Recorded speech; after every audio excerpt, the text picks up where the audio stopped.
Bom, pessoal, boa tarde. Luiz Júnior dando início a mais um podcast do Minuto do Imóvel, podcast relacionado ao mercado imobiliário. Aqui a gente tem a finalidade de levar até você, cliente, parceiro, amigo, o quanto o mercado imobiliário pode trazer excelentes opções de negócio. E hoje eu tenho o prazer aqui de receber Juarez. Obrigado, Juarez, pela sua presença. Ele que é empresário há mais de 30 anos no mercado imobiliário, colunista do jornal A Gazeta e também professor da Fundação Dom Cabral. É um prazer enorme te receber aqui. Eu tenho certeza que o nosso papo vai ser muito bom. Obrigado, Luiz. Tudo bem com todos? Sim, vai ser ótimo. Faremos uma ótima conversa aqui. Que bom, que bom. Já tem um tempinho que a gente está tentando conciliar as nossas agendas para poder estar te recebendo aqui. Apaixonado pelo mercado imobiliário, conta um pouquinho da sua história para a gente. Sim, é verdade. Apaixonado pelo mercado. Comecei muito novo, ainda garoto, comecei como corretor na Fênix Imóveis, isso por volta de 1990. E em 92 nós montamos a Atual Imóveis, que é a nossa empresa, e operamos com a Atual Imóveis até 2007. Em 2007 a Lopes adquiriu a parte da nossa empresa e nós então nos juntamos ao Grupo Lopes, e conduzimos, eu e o Marcos Murad, meu sócio à época, a Lopes aqui no Espírito Santo. Eu permaneci na sociedade até 2015 e hoje eu atuo com a minha empresa, a Summit Consultoria, e a gente trabalha muito no desenvolvimento de novos negócios, não tanto pé no varejo, mas mais trabalhando em estruturação de negócios, desenvolvimento, estudo de vocação, estudo de viabilidade, enfim, da porta para dentro, né? Bacana, bacana. Sobre aplicações, sobre investimento, o que é melhor no imóvel? Existe algo mais atrativo no seu ponto de vista do que o investimento no ramo imobiliário? É lógico que a gente entende, sabe que tem perfil de investidor, mas você acredita que existe algum mercado melhor do que o mercado imobiliário? Bom, talvez eu seja suspeito para falar, mas eu penso que é importante entender o imóvel como um ativo de investimento. E como um ativo de investimento, qual é o espaço que ele ocupa, seja no portfólio de investimento, seja como investimento principal de fato. E quais são as características principais do imóvel? Segurança, rentabilidade moderada e valorização de médio e longo prazo. Então, quem investe em imóvel tem que entender que está fazendo um investimento que, sim, dependendo do ciclo, do momento que ele entra naquele investimento, ele pode ter um retorno quase que imediato. Mas a visão do investidor imobiliário deve ser uma visão de médio e longo prazo. E aí, os números são simplesmente fantásticos. A ADEME apresentou no ano passado a segunda edição de uma pesquisa que mede a valorização, compara a valorização do imóvel com outros ativos, por exemplo, dólar, Ibovespa, investimentos em renda fixa, tipo CDI, CDB, e o imóvel, no prazo de 10 anos, ganhou de todos esses investimentos, todos eles. E essa pesquisa foi muito interessante, que ela não pegou o preço de um imóvel em lançamento hoje, não. Ela pegou o quê? Pegou um imóvel que foi lançado há 10 anos atrás e quanto esse imóvel vale hoje. Ou seja, uma pesquisa muito interessante para quem adquiriu o imóvel há 10 anos atrás. Sabe? Para saber no imóvel que ela mora ou que ela comprou para investir, quanto aquele imóvel está valendo hoje, qual foi o comportamento dele se comparado a outros ativos. E imóvel ganhou de todos esses índices. Legal, legal. É importante a gente frisar também, porque o nosso podcast tem pessoas do mercado que acompanham, e de repente algumas pessoas que não dominam tanto. Quando você se refere que não foi um imóvel de lançamento, é porque a tendência de valorização do imóvel que é lançado é maior, a curto prazo, Isso. Não é isso? A locomotiva do imóvel, em termos de preço, ela é puxada pelos imóveis lançamento. Então, o preço por metro quadrado de um lançamento, via de regra, ele é maior do que o preço por metro quadrado de um imóvel pronto, de um imóvel usado.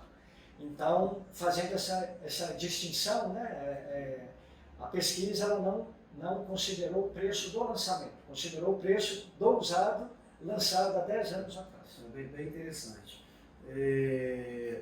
Gostaria de fazer uma pergunta, fica bem à vontade para poder estar respondendo, mas é porque as pessoas têm curiosidade, né, quer saber um pouquinho mais sobre questão de números.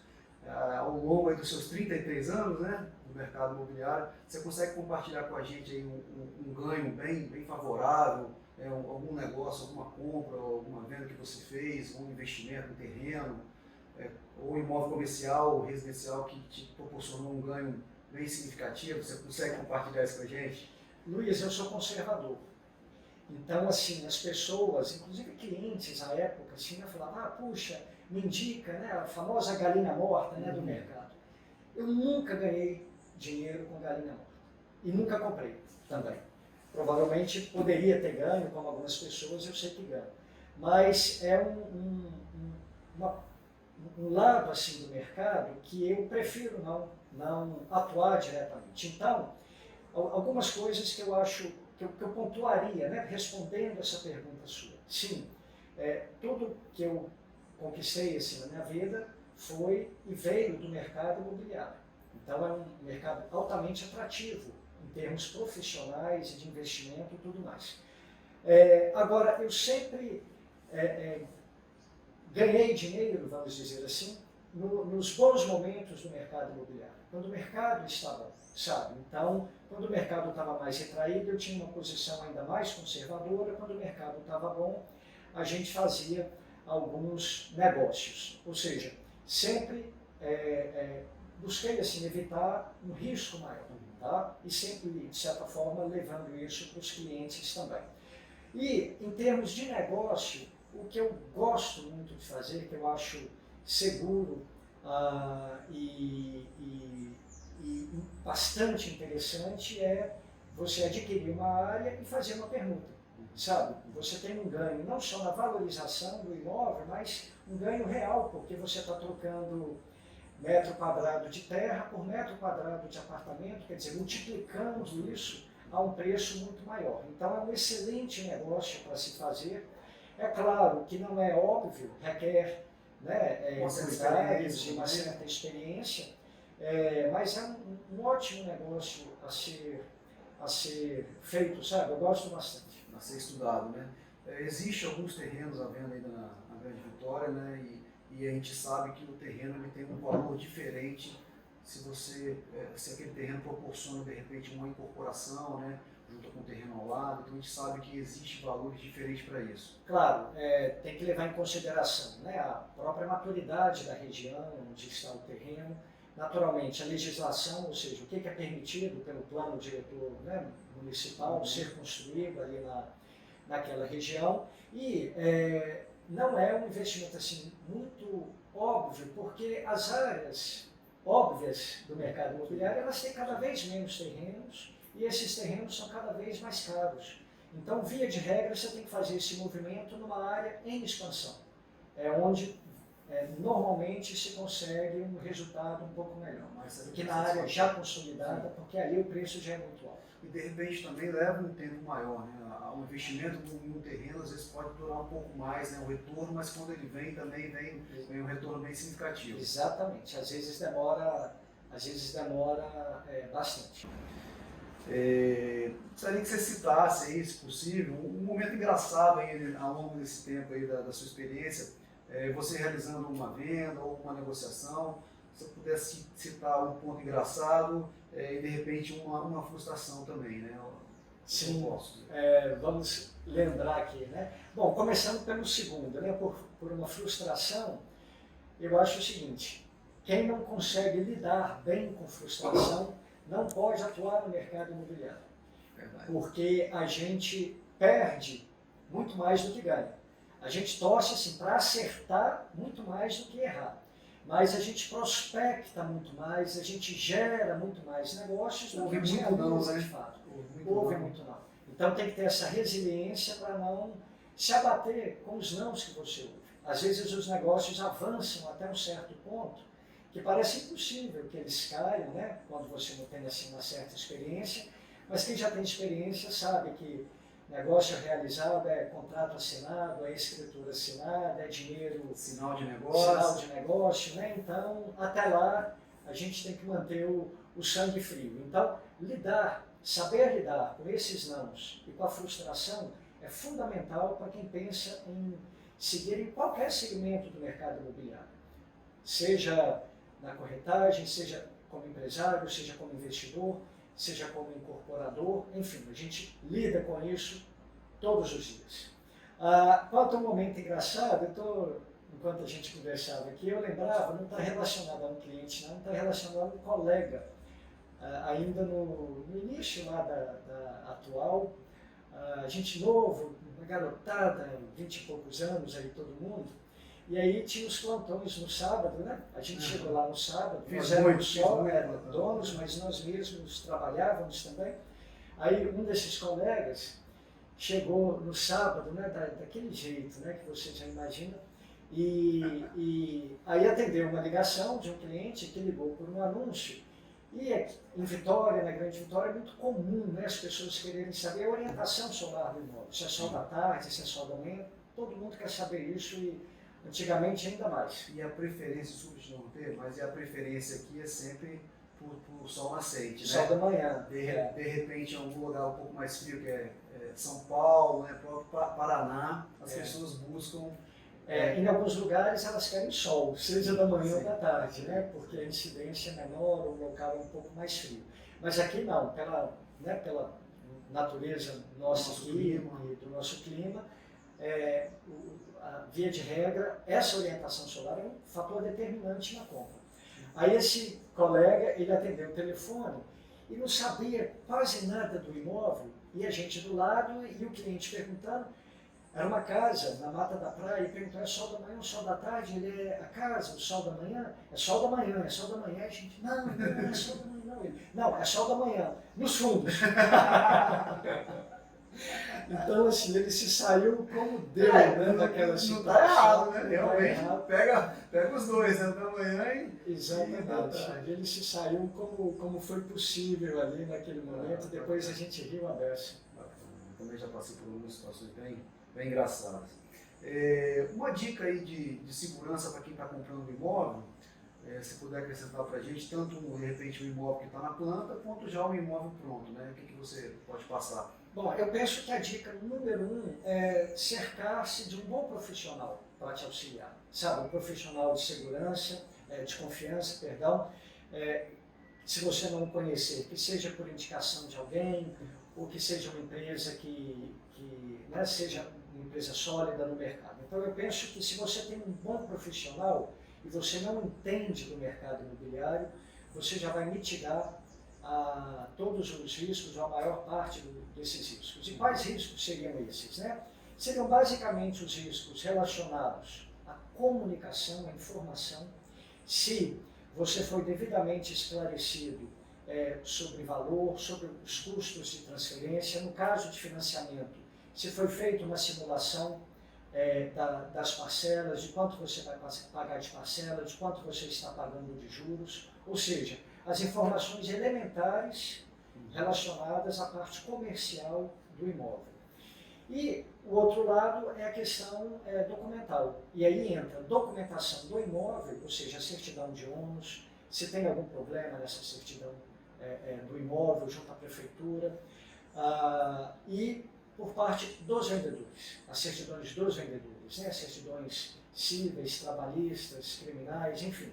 Então, todo esse arcabouço de segurança tem um checklist que não é complexo de ser feito, mas para quem não vive isso no dia a dia, é um pouco complicado, né? Um pouco difícil, de maneira que você ter um bom profissional, além dele te ajudar na escolha do imóvel, te orientar quanto a preço, quanto a local, quanto a valores, ou seja, te passar as informações do mercado, ele te ajuda em toda essa parte de documentação. Porque o pessoal às vezes acha que é uma coisa muito simples, né? Qualquer um pode fazer essa negociação, e não é, né? Não é, a gente sabe inúmeros casos de pessoas na boa fé que tiveram problema, sabe? Então, não é brincadeira, é um trabalho que requer a ajuda de um profissional. Isso aí. Eu ano passado, eu estava atendendo um cliente, né, mostrando, um cliente de indicação, eu trabalho muito em relacionamento. E aí mostrando um apartamento para ele, algumas opções e tal, e ele achou uma opção muito boa, mas não foi comigo, foi através do relacionamento dele. E aí ele me passou, né, o Luiz, me chama de Júnior, né? Júnior, eu consegui esse imóvel e tal, por esse valor e tal. Eu falei, olha, tá muito bom, tá excelente, o imóvel parece estar bem acabado, com uma montagem boa, com esse preço nessa localização, o senhor pode fazer negócio aí, a gente tem que ser correto, né? Independente se está comprando conosco ou não. Exatamente. Até porque esse cliente ele vai nos dar fruto futuramente. Exatamente. Né? Então eu penso muito assim, não se dá para ganhar em todas as vezes. E aí ele foi, fez um negócio, eu me coloquei à disposição, falei, se você precisar de alguma orientação quanto à questão da documentação e tal, estou aqui à disposição, porque ele veio através de uma indicação de uma senhora, que já fez algumas compras, né, comigo a respeito de imóveis, tanto residencial e comercial, e hoje acaba se tornando uma amiga, né? Eu vou na casa dela tomar café da tarde, enfim, criou-se um certo relacionamento de confiança. E aí acabou que passou uns 3 meses, esse senhor e essa senhora precisava sair da casa deles com urgência, porque ele tinha vendido a casa. Sei que ele fez um sinal de depósito para o cliente, sem contrato, sem nada, e aí o cliente, o vendedor, no caso, estava querendo que ele quitasse o imóvel para poder dar posse para ele. Aí ele estava um pouco desconfiado, me ligou, e eu fui, assessorei tudo, expliquei para ele como é que faz. Ela me ajuda a resolver e tal. Ajudo, tudo bem. Fui, peguei o telefone do vendedor, que era um advogado, aí eu expliquei para ele, falei, olha, eu quero deixar bem claro, não estou ganhando nada, estou fazendo um favor, uma gentileza, né, para a pessoa não achar que a gente está... Então aí eu consegui conversar com ele e esclarecer, falei, ó, você já teve sinal de negócio, essa segunda parcela a gente vai fazer o pagamento para você, mediante a transferência direta no cartório. Né, vamos fazer a escritura, depois... eu expliquei tudo para ele, depois o registro, e aí ele entendeu e tal, mas ele era um cara de boa fé, só que ele estava num momento desfavorável economicamente, estava precisando resolver a vida dele, então ele estava querendo receber o dinheiro quanto antes para depois. Graças a Deus a gente conseguiu resolver e deu tudo certo. Hoje ele é um amigo bem próximo, inclusive está querendo comprar um outro apartamento. Você vê, provavelmente vai me dar essa oportunidade aí. Vamos tocar, Juarez, agora num assunto bacana, que é metro quadrado. Muitas pessoas me perguntam a respeito de metro quadrado, quanto que vale um metro quadrado na região tal, Vitória, Vila Velha, nos bairros, e ainda aqui na Grande Vitória, existe algumas variáveis que determinam, né, a questão do metro quadrado. Se o prédio é mais novo, se o prédio é um pouco mais antigo, questão de lazer, posicionamento, lógico, né, a localização. A gente viu aí, acompanhou, que o ano passado, 2022, o Espírito Santo teve, né, especialmente Vitória, capital, depois veio a Vila Velha, a segunda maior valorização do metro quadrado do Brasil. Ele ficou à frente, está até aqui, de São Paulo, Rio de Janeiro, Florianópolis, que é uma cidade maravilhosa também, Brasília e Curitiba, perdendo apenas para Balneário Camboriú. Né? Então, com toda a sua experiência, eu queria que você explicasse para a gente, né, o porquê dessa valorização toda. A gente sabe que tem algumas variáveis, se você puder contribuir. Acho que é um tópico bem interessante para a gente estar pontuando aí. Bem, Vitória tem um mercado imobiliário bem maduro, sabe? Então, você tem bairros, é uma cidade... A gente precisa primeiro contextualizar. A gente está falando de uma ilha com pouca área de expansão. Vitória tem poucas áreas de expansão.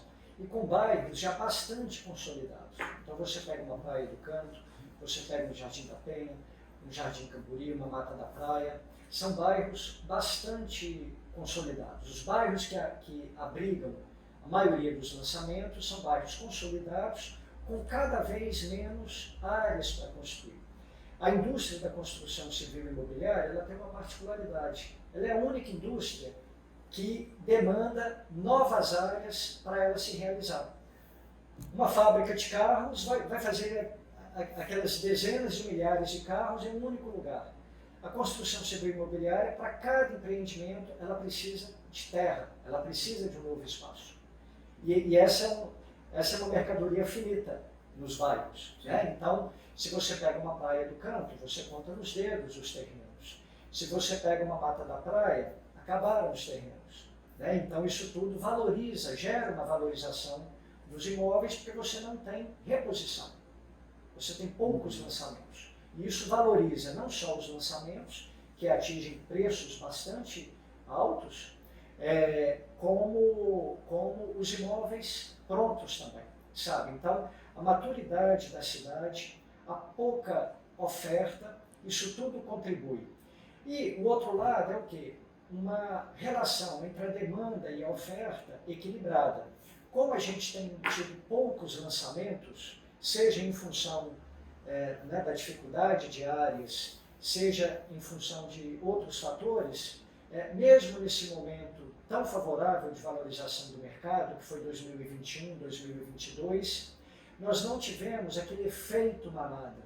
Várias construtoras lançando produtos muito semelhantes, que amanhã ou depois gera uma super oferta no mercado e segura preço. Nós não tivemos isso. Então, o que foi lançado com bastante parcimônia em termos de concorrência, de maneira que conseguiu manter um ritmo de valorização bastante interessante, comprovado aí pela pesquisa que colocou Vitória em segundo lugar, sabe? Então, a localização, a dificuldade de reposição, a maturidade do mercado e uma equação entre oferta e demanda equilibrada é que gerou essa tempestade perfeita, favorável, vamos dizer assim, para a Vitória, né, despontar aí como capital e cidade entre as mais valorizadas. Uhum.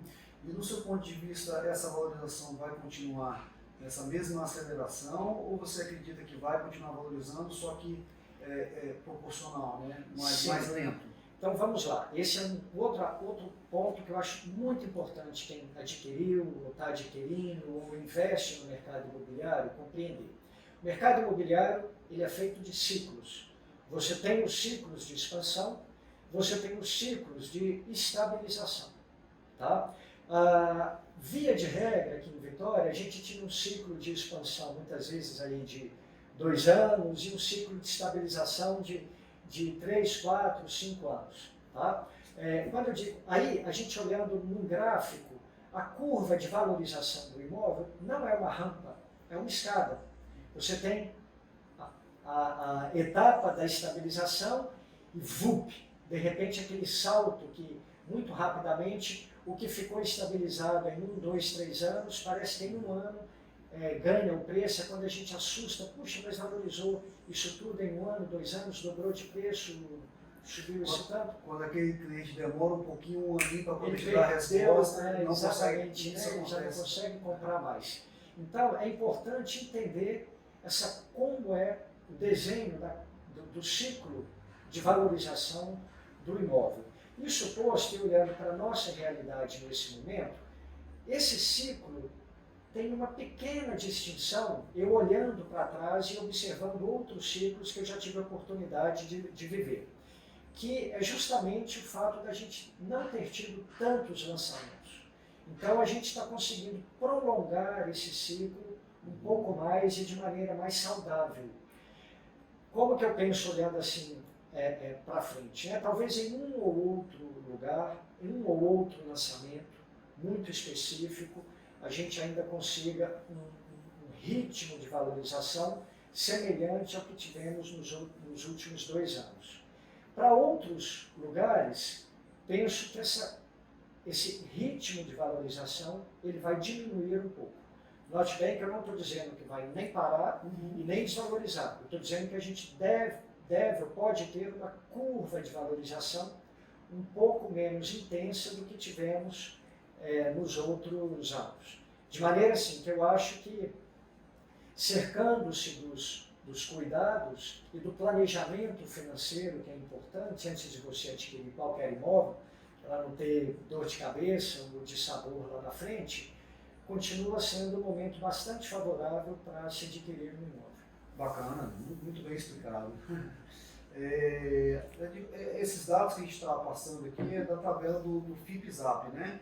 Então, no ano passado, o único lugar, acho que na Espírito Santo, pelo que eu pude observar, foi o centro de Vitória, que desvalorizou 1,5% aproximadamente. E aí eu queria tocar nesse assunto, porque você, como colunista também, você escreveu, né, na Gazeta alguns assuntos relacionados ao centro. E qual que é a sua perspectiva, qual que é a sua visão ali? Porque Vitória, você mesmo falou, é uma ilha, então não tem muito para onde crescer. E a área ali do centro de Vitória, do meu ponto de vista, ela é muito próximo, né? E nobre, de uma certa forma. Foi esquecida, está um pouco esquecida ali momentaneamente, eu acredito, mas que nos próximos anos vai ter uma valorização muito bacana. A gente pode ver até alguns lançamentos, né? Bem imponentes, né? O prédio mais alto da capital, próximo ali ao centro de Vitória. Então, eu queria que você pontuasse aí o que esperar, o que as pessoas podem esperar do centro de Vitória. A questão do centro de Vitória e os seus desafios são desafios que talvez assim a maior parte, a maioria das cidades brasileiras enfrentam em relação às suas regiões centrais. Então, São Paulo tem os seus desafios, Belo Horizonte tem os seus desafios, o Rio de Janeiro, talvez numa proporção um pouquinho menor que São Paulo, mas também tem os seus desafios que estão relacionados aqui à degradação de uma área que já foi muito nobre. Então, como você tem poucas áreas para se construir no centro, toda a indústria da construção civil migrou para outros bairros. Esse é um processo, de certa forma, natural. Com isso, os centros eles ficaram não apenas esquecidos, mas deixados de lado, muitas vezes até mesmo pelo poder público. E esse é um ciclo altamente negativo, porque à medida que você esvazia em termos de moradia, automaticamente você esvazia em termos de comércio e serviços. Então, romper essa lógica negativa talvez seja o principal desafio que as cidades enfrentam em relação aos seus centros urbanos. E vencer esse desafio envolve vários atores. Envolve iniciativas do poder público, e aí eu não me refiro apenas a pintar a fachada, a fazer uma revitalização de uma obra, não que isso não seja importante, que isso não basta. Você tem que ter políticas para incentivar o retorno de atividades comerciais, de serviços e moradia para o centro. A Prefeitura de Vitória, nas suas últimas gestões, e nessa, inclusive, já tem feito uma série de ações nesse sentido. Então, hoje, você tem uma legislação que já te permite transformar, por exemplo, um prédio abandonado, que antigamente era comercial, você dá a ele um uso residencial, flexibilizando questões relacionadas ao código de obras, né, que um prédio antigo não consegue atender. Sabe? Então, a mudança da legislação, algum tipo de incentivo, seja de primeiros IPTUs, seja de ITBI, seja de um ISS um pouco mais em conta para atividades de serviço. Então, essas ações a Prefeitura pode fazer além da questão estética do bairro. E isso posto, eu penso que é uma excelente oportunidade para empreendedores, aí eu não me refiro tão somente ao incorporador, mas empreendedores olharem o centro como um bairro com uma estrutura já pronta, onde você tem comércio, serviço e transporte pronto, e adequar valor, ora, não pode ser um preço de Praia do Canto, de Jardim Camburi, de Enseada, mas também não precisa ser um preço de periferia, sabe? Então, você muito bem localizado, como que rompe a situação? E aí eu acho que surgem inúmeras oportunidades de você fazer essa requalificação através de retrofit, sabe? A gente vê inúmeros exemplos, eu estudo isso bastante porque eu sou um apaixonado por esse tema e eu sou um apaixonado pelo centro de Vitória. Então, começa a surgir inúmeras oportunidades de você fazer um retrofit, como acontece em São Paulo, como acontece em Belo Horizonte, sabe? Porque hoje você já tem uma legislação que te permite. Então, o estudo de mercado e a fagulha, a centelha do empreendedor que quer correr algum risco para abrir um novo mercado. Porque você falar de empreender no centro hoje é abrir um novo mercado, né? Então, está aí página aberta do mercado imobiliário que eu vejo para ser estudada e começar a ser explorada. Bacana, muito bem pontuado. As pessoas que estão nos acompanhando, qual que é o papel do Juarez hoje no mercado imobiliário? O que o Juarez faz? Além de ser professor, palestrante, sim. empresário.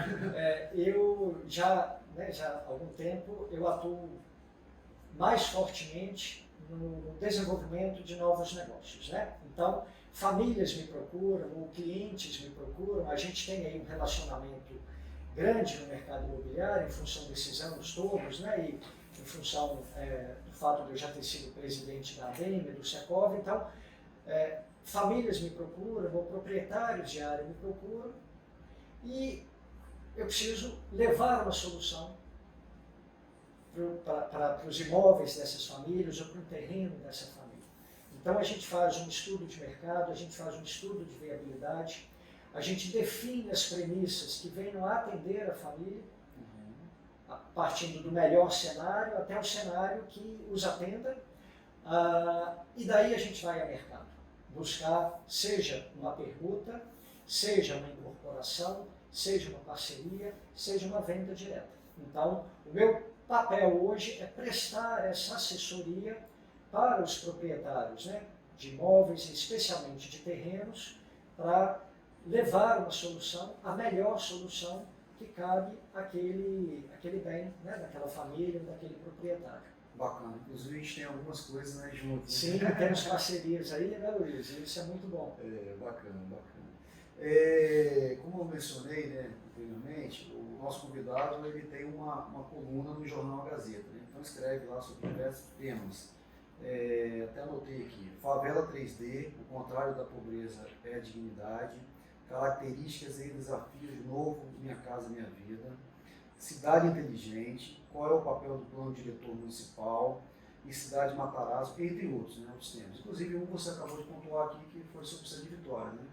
Então, essas matérias todas você vai poder acompanhar, a gente vai deixar o link aí para vocês acessarem, né? Que é um conteúdo muito bacana e parabéns para você ter um pouquinho da noção do que a gente está falando aqui. Então, assim, eu escolhi, se você me permite, eu escolhi 2 temas para a gente poder tocar, né? Porque a gente não pode estender muito por causa do horário, mas eu escolhi 2 temas aqui para a gente poder estar pontuando. Quais são? Sobre o Favela 3D, né? Que é o contrário da pobreza e a dignidade, que eu acho que é um tema muito importante a gente estar tocando, e outro que é o Cidade Matarazzo, em São Paulo. Então, eu li as matérias, né, acompanhei e vi que a questão da favela, o projeto está atuando, né, em 4 favelas, 2 em São Paulo, no Rio, 1 em Maceió. Isso aqui está escrito aqui, porque eu não consigo lembrar de nada, né? Mas esse projeto é muito bacana que você conseguiu, né? O projeto conseguiu levar a toda a favela a questão de acesso à internet, que não tinha, e um endereço, né, um CEP, para a pessoa poder receber a sua mercadoria na sua casa, né, porque realmente é bem complicado, né, às vezes você não consegue receber, né, um correio. Então, vamos tocar nesse assunto iniciando da favela, se puder. Vamos. O Favela 3D é um projeto piloto desenvolvido pela ONG chamada Gerando Falcões, de São Paulo, e é um trabalho simplesmente sensacional. Eu tive a oportunidade de visitar uma dessas favelas e eles trabalham com muita parceria com iniciativa privada. Então a gente falava há pouco, né? Quando a gente fala de cidade,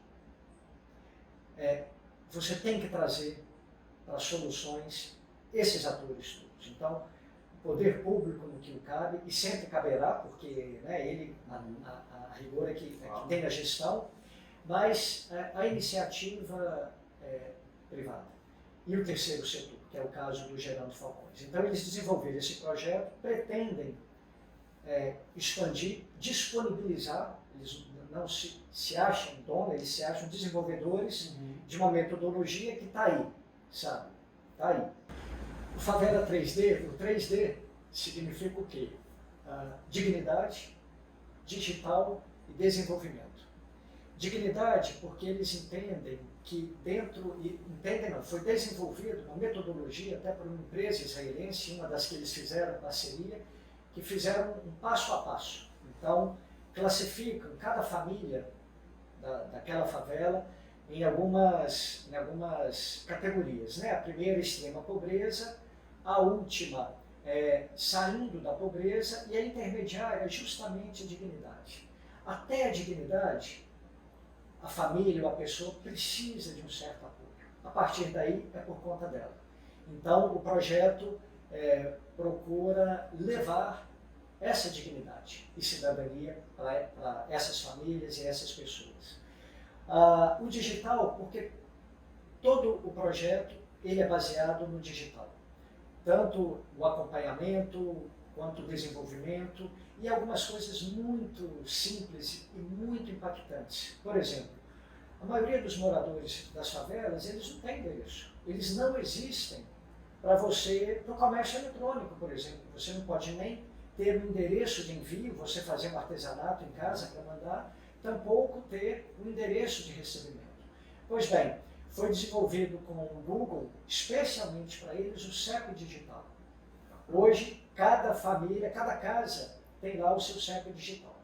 Também fizeram parceria e construíram casas com material reciclável, em parceria com uma outra ONG chamada Teto. Enfim, inúmeras iniciativas trazendo todos esses atores, poder público, iniciativa privada e terceiro setor, transformando a vida dessas pessoas. Puxa, olhar aquilo dá um orgulho danado assim e faz a gente acreditar, puxa, quem sabe o nosso país não tem jeito mesmo, sabe? Assim, foi uma experiência bem legal. Bacana, bacana. E outro é Cidade Matarazzo, São Paulo, né? Que projeto, né? Sim, o Cidade Matarazzo era um antigo hospital maternidade com mais de 100 anos. Centenas de milhares de paulistanos nasceram naquela maternidade e era um terreno que estava abandonado, pertencia ao poder público já, havia sido desapropriado e estava abandonado já há décadas. E um empresário francês que tinha a possibilidade de investir em qualquer lugar do mundo, quando olhou aquilo ficou doido. Mas talvez precisava de um estrangeiro que não conhecesse a burocracia do nosso país para encarar o tamanho do desafio que ele encarou. Porque ali ele precisou preservar, naturalmente, né, ali é um patrimônio histórico, uma área agora de 30 mil metros, né? 30 mil metros, mas né, você tem construções ali onde funcionaram os hospitais. Muito bem, ele fez um projeto e que hoje abriga já o melhor hotel do país, né, em termos assim, de qualificação, que é o Roosevelt. Todos os seus restaurantes, toda a parte do hotel já está funcionando plenamente.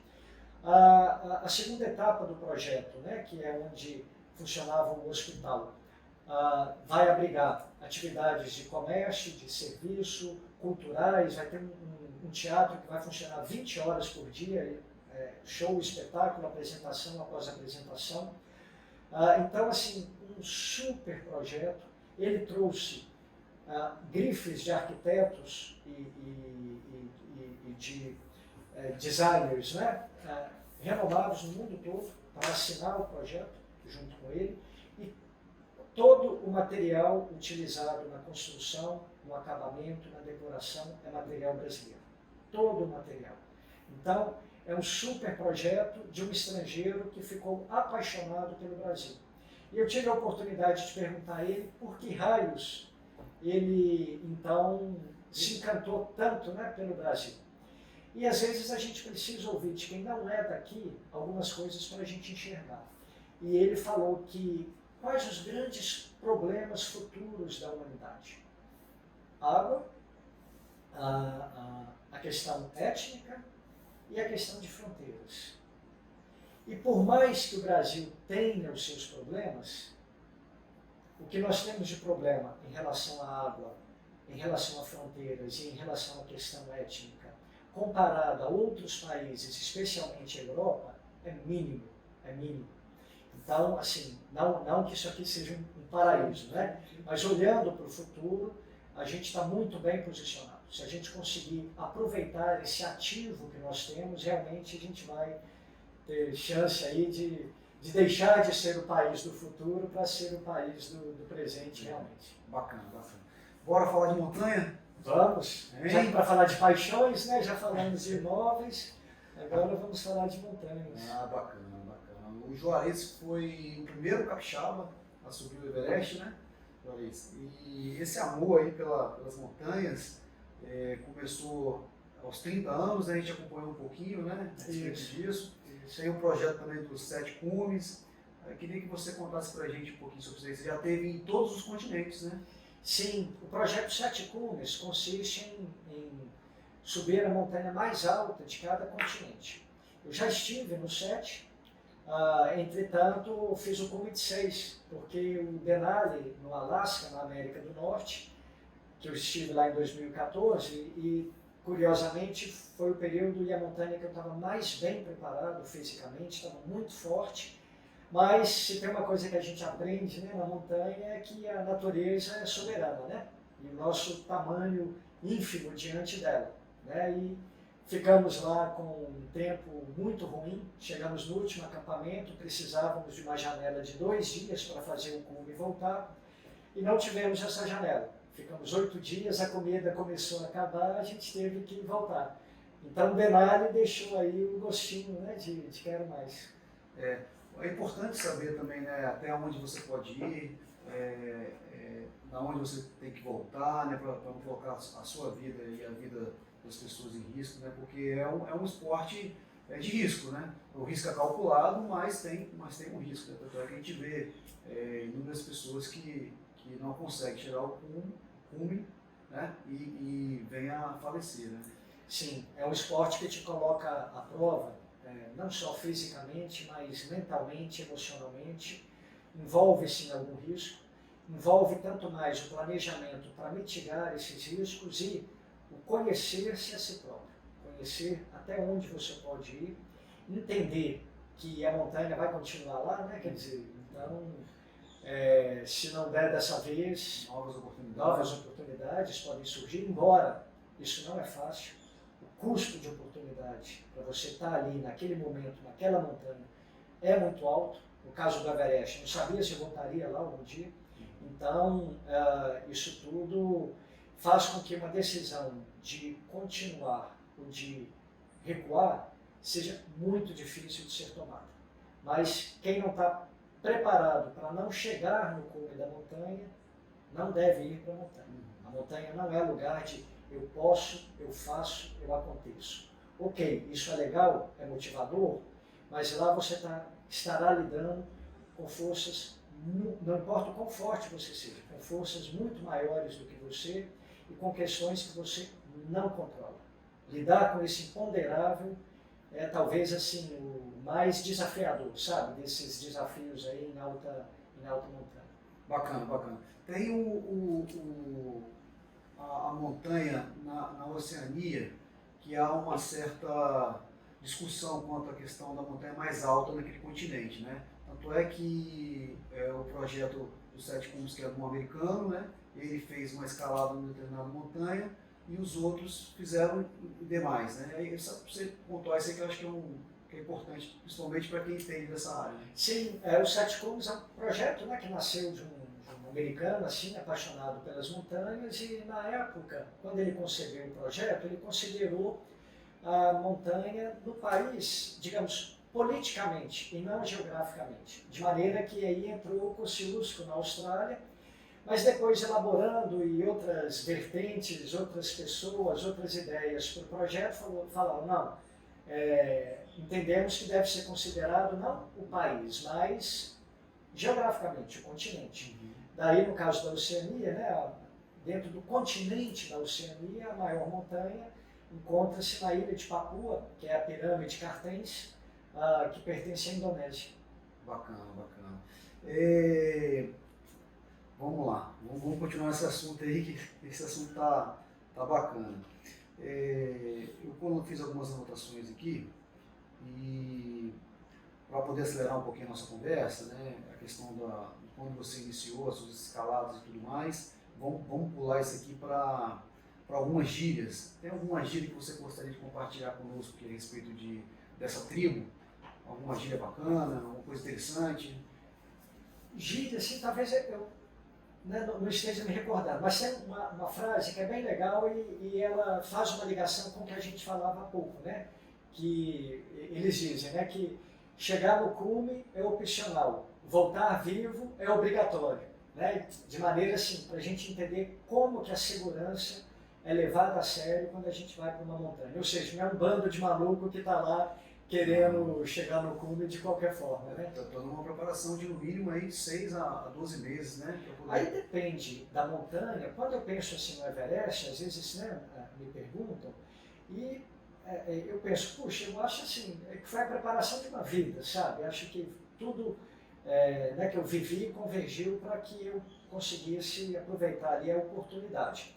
Mas falando assim de uma preparação mais específica, para o Everest não pode ser sua primeira montanha. Você tem que ter uma série de montanhas para você entender qual a reação do seu corpo na altitude, no ar rarefeito, que é muito crítico, e ter também algum nível de experiência, desenvolver técnicas de escalada, de gelo, enfim, precisa ter um background. Então, algumas montanhas são necessárias. E aí, quanto tempo isso leva? Bom, no meu caso, levou 20 anos. Né, 19 anos. Talvez para outros leve 1 ano, 2, aí depende. Em maio de 1953, o neozelandês foi o primeiro a subir o Everest, né? Aí fazendo uma comparação em termos de dificuldade, naquela época com certeza não tinha o equipamento e a segurança que tem hoje em dia, para você poder monitorar com mais frequência a questão de climática, né, e tudo mais. Se fosse fazer uma comparação aí do seu ponto de vista, qual seria a sua visão? Vou te falar, mas antes eu te contar uma situação interessante sobre essa expedição de 1953. Foi uma expedição neozelandesa, mas uma expedição inglesa comandada por John Hunt. E a Inglaterra estava numa verdadeira... Ela havia perdido a conquista para os polos, que se deu no início do século, e centrou força para atingir o que eles chamavam de terceiro polo, que era o ponto mais alto da Terra.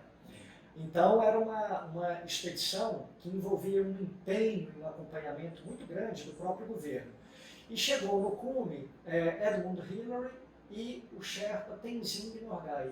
E olha que bacana, cara, eles fizeram um acordo e nunca falaram quem foi o primeiro que botou os pés no cume né, da montanha mais alta do mundo. Então, quem foi que chegou primeiro no Everest? Tenzing Norgay e Edmund Hillary. Bacana, os dois, né? Os dois, muito bacana. E aí, respondendo a sua pergunta, quando a gente compara os equipamentos daquela época com os equipamentos que nós temos hoje, em termos de eficiência, em termos de peso, em termos de precisão, a gente fala, não é possível que essas pessoas conseguiram chegar no cume do Everest com equipamentos tão rudimentares como aqueles. Né? Então, hoje a gente tem toda uma tecnologia em roupa, em material, para ser tudo leve e tudo muito eficiente, e isso melhora a cada ano.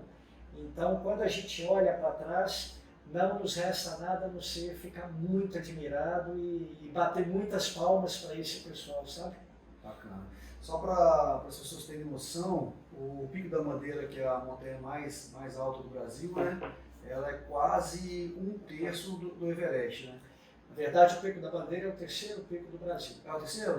O pico mais alto do Brasil é o Pico da Neblina, no Amazonas, que inclusive foi a primeira montanha que eu fiz, esse no ano de 2001. Depois o Pico 31 de Março, que está do lado do Pico da Neblina, também no Amazonas. Aí vem o Pico da Bandeira em terceira colocação, né, vamos dizer assim. Por muito tempo foi considerado o pico mais alto do Brasil, mas aí né, as medições que vieram posteriormente verificaram que esses dois... Eu estou pensando que é o mais alto até agora. Essas duas montanhas lá no norte eram mais altas. Bacana. Juarez, quanto custa hoje para subir o Everest? Bom, você contratar uma expedição comercial, é um business, é um negócio. E como todo negócio, você vai ter todo tipo de preço e vai entregar todo tipo de qualidade, sabe? Não é muito diferente de comprar um carro ou qualquer outro serviço. Então você tem expedições a partir de $35.000 a $100.000. Vamos dizer que nesse meio do caminho aí, entre $50.000 a $60.000, você consegue contratar uma empresa que vai te dar muita segurança. O que ele quer dar muita segurança para você? É prover uma boa qualidade de material humano, bons sherpas, bons guias. Para você ter bons sherpas e bons guias, você tem que remunerá-los bem. Prover uma boa alimentação, uma boa estrutura no campo base, porque uma expedição no Everest é longa, são 60 dias. Seu organismo fica submetido naquela altitude a um desgaste enorme. Então, você ter essas facilities pode ser determinante para o sucesso ou não.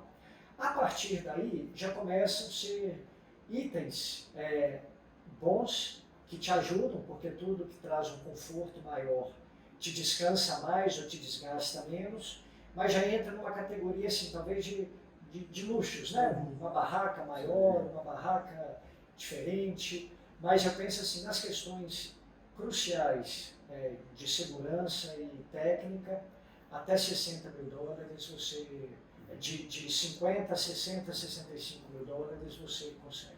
Zona da Morte, 8.000 metros, por quê? É chamado Zona da Morte porque quando a gente fala de altitude, a gente está falando de ar rarefeito, né? Então, pouco oxigênio para alimentar o seu organismo. E a partir de 8.000 metros, essa troca entre o que você consegue produzir através de alimentação ou de descanso e o que você consome para simplesmente estar vivo, ela é sempre deficitária. Então, a partir de 8.000 metros, você já começou a morrer.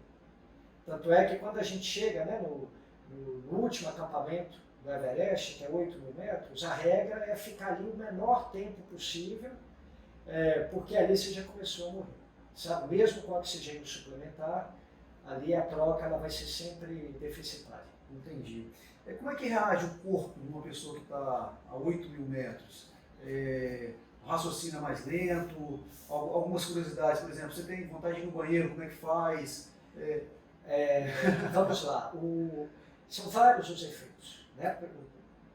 O primeiro deles talvez seja assim, um cansaço absurdo. Você subir um degrau, você fica ofegante.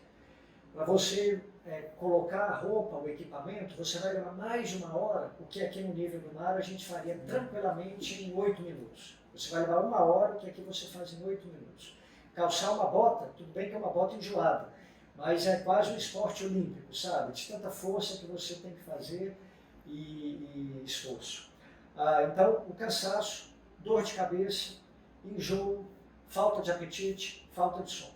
Isso, não sendo bem tratado, ou seja, não tendo uma boa aclimatação, pode levar a um edema pulmonar, a um edema cerebral, que leva à morte. E você tocou num ponto assim, altamente relevante, que é o efeito da altitude na nossa mente, né? Como tem pouco oxigênio, é como se tivesse um ente lá que ficasse distribuindo o oxigênio pelo organismo. Coração, você precisa bater, está aqui sua cota. Pulmão, você precisa respirar, mas eu não vou te dar tudo não, toma aqui, só tem um pouco para você. Cérebro, cara, você consome 80% do oxigênio do organismo, esquece, está aqui sua cota super racionada. E aí o efeito é como um efeito assim, de uma semi-embriaguez. Você fica lento, você fica confuso, você tem um gap entre pensar e raciocinar e agir, e definitivamente você não pode confiar na sua capacidade de fazer bons julgamentos naquela altitude. As decisões mais cruciais de vida e de morte, você já tem que ir para lá com elas tomadas. Por exemplo, o horário de voltar da montanha, se você não fizer o cume, sabe, tem que ser uma decisão assim, decisões de segurança, que eu entendo, e de ética com a montanha e com o colega, tem que ser tomadas antes, entendeu? Você não pode confiar na sua capacidade lá de fazer bons julgamentos. Não pode dar margem para o erro, né? Você já tem que ir sabendo de tudo que pode acontecer ali, em todas as etapas, o que você pode fazer, o que você deve fazer, até onde pode ir. Exatamente. O estudo dos cenários todos tem que ser muito bem feito. E você tomou uma decisão de chegar ao cume antes da maioria das pessoas, né? Porque as pessoas podem não acreditar, mas está dando fila, né? Para poder chegar ao cume, né? Aquele ano foi um ano bastante atípico no Everest. Qual foi o ano mesmo? Desculpa. 2019. 2019. Porque houve como chama? Tipo um furacão na Índia, que afetou o clima nas altas montanhas e atrasou a aclimatação de todo mundo que estava no Everest. Porque no Everest, nesses 60 dias, você tem a janela lá de 15 dias, que é a janela climática, para você fazer. E afetou a aclimatação de todo mundo, de maneira que a janela foi muito curta, foi praticamente 2 dias para todo mundo fazer o cume. Então deu fila, a gente vê lá aquela fila inacreditável. E o nosso time alterou a estratégia. Normalmente a gente sai para o cume por volta de 10 da noite, você escala, né, durante a noite para voltar assim durante o dia. E a gente alterou a estratégia nossa para fugir dessa fila, a gente saiu 5 da tarde. Tanto é que eu cheguei no cume às 3 da manhã, sabe? Peguei toda essa fila na volta, e vou dizer, realmente é muito, muito crítico, muito, muito perigoso, mas pelo menos conseguimos fugir dela na ida. Foi uma tacada boa. Foi uma decisão estratégica que foi orientada pelo líder da nossa expedição. Qual o momento mais engraçado e mais perigoso? Bom, falando assim, das experiências de montanha de forma geral, eu penso que o meu retorno do cume do Everest, porque eu tive um congelamento nas pálpebras e depois descobri que estava também congelando os dedos do pé, não foi, eu não corri maiores riscos, porque era dia, o tempo estava muito bom, eu estava tranquilo, eu estava calmo, eu estava bem acompanhado do Sherpa, do Passang, né, que foi o meu guia. Então eu estava tranquilo, mas foi bastante crítico e eu entendo que talvez tenha sido o mais perigoso. O mais engraçado, eu acho assim, de montanha não aconteceu no Everest não, aconteceu no Aconcagua. Estávamos lá, eu, o guia, que era um colombiano, e um colega italiano. E a gente escalando assim mais separado, o Aconcagua, você não precisa ir encordado, então cada um mais no seu ritmo. E tem um trecho no último dia, a 6.400 metros, onde 2 trilhas, 2 vias da montanha se encontram. A via que nós estávamos e uma outra via. E esse italiano caminhando sozinho, próximo a esse cruzamento, o nome dele era Reinhard. Ele escuta, Reinhard, Reinhard. E ele assustou assim, né, tentando entender o que tinha acontecido. E aí olhou para o lado, não viu nada, daí a pouco, Reinhard, Reinhard, de novo.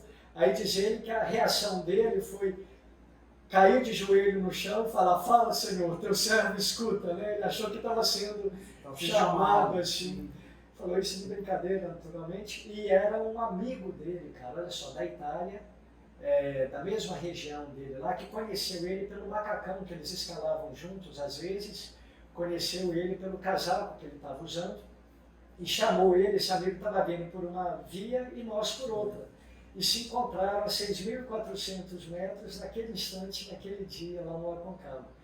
Então a reação do Reinhard foi muito engraçada, assim, eu achei bacana. Juarez, você tem algumas palestras, né? E como é que a gente pode colocar a sua visão de subida do Everest, né, com o mundo empresarial, né, com as palestras que você dá?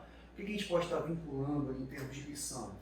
Eu penso que são inúmeras associações que a gente consegue fazer. Eu gosto muito de trabalhar isso, né? A gente falando aí de paixões, eu tenho a paixão do mercado imobiliário, montanhas e essa questão relacionada aí a desenvolvimento, especialmente de lideranças.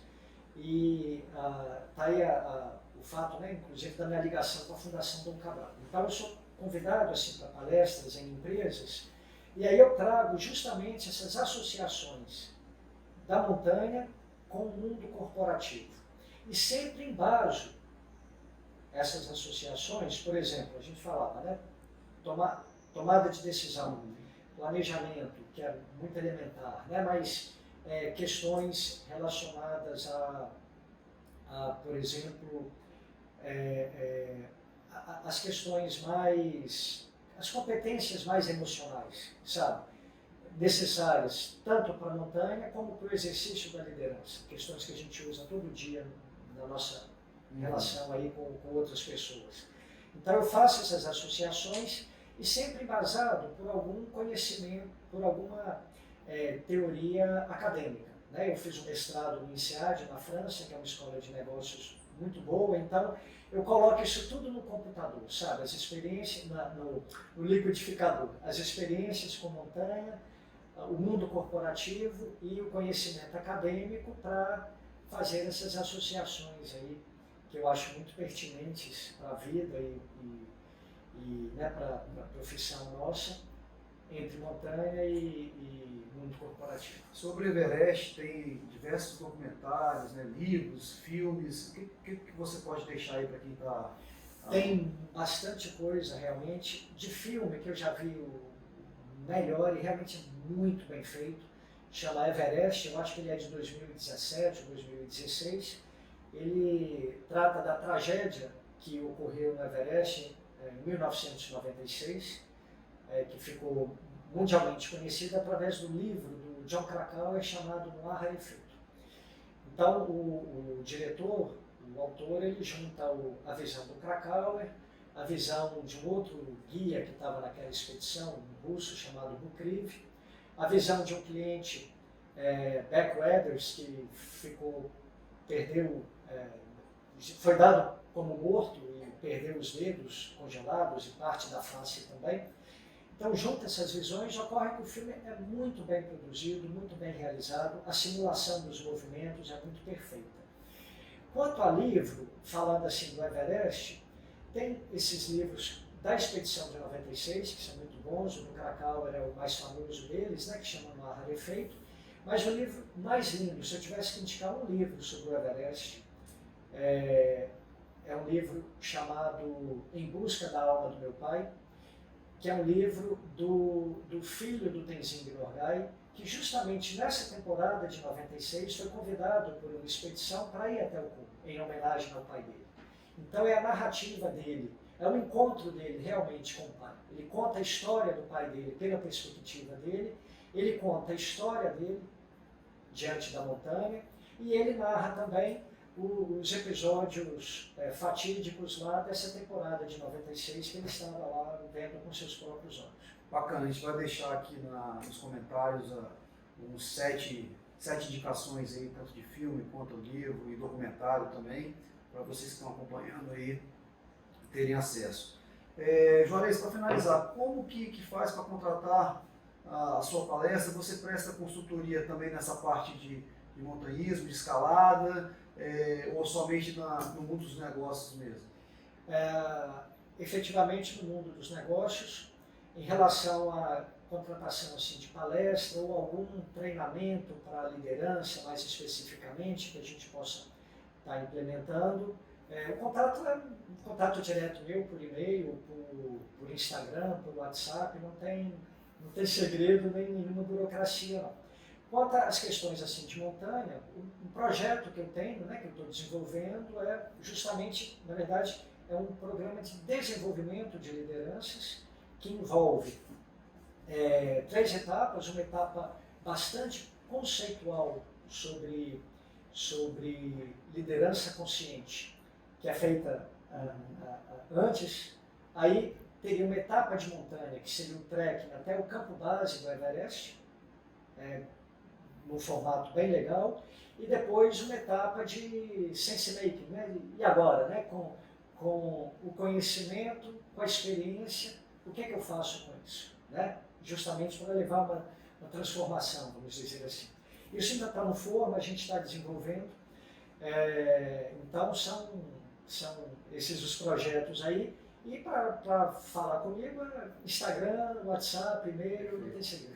Juarez, muito obrigado aí, estou muito feliz mesmo com essa conversa, nosso bate-papo a respeito de imóvel, a respeito da sua paixão aí, são as escaladas, e fico muito feliz. Esse podcast é um projeto inovador, né? Que já tem tempo que eu queria fazer, e a gente sabe que é muito difícil, o tempo é muito concorrido de vocês, e a gente agradece muito mesmo aí a sua presença, e futuramente vamos encontrar de novo nessas palestras, né? Enfim, nas consultorias, nas parcerias, Isso aí. e que se precisar da gente também, a gente está à disposição. Muito obrigado. Viu? Tá ótimo, eu que agradeço, foi um prazer estar aí com vocês.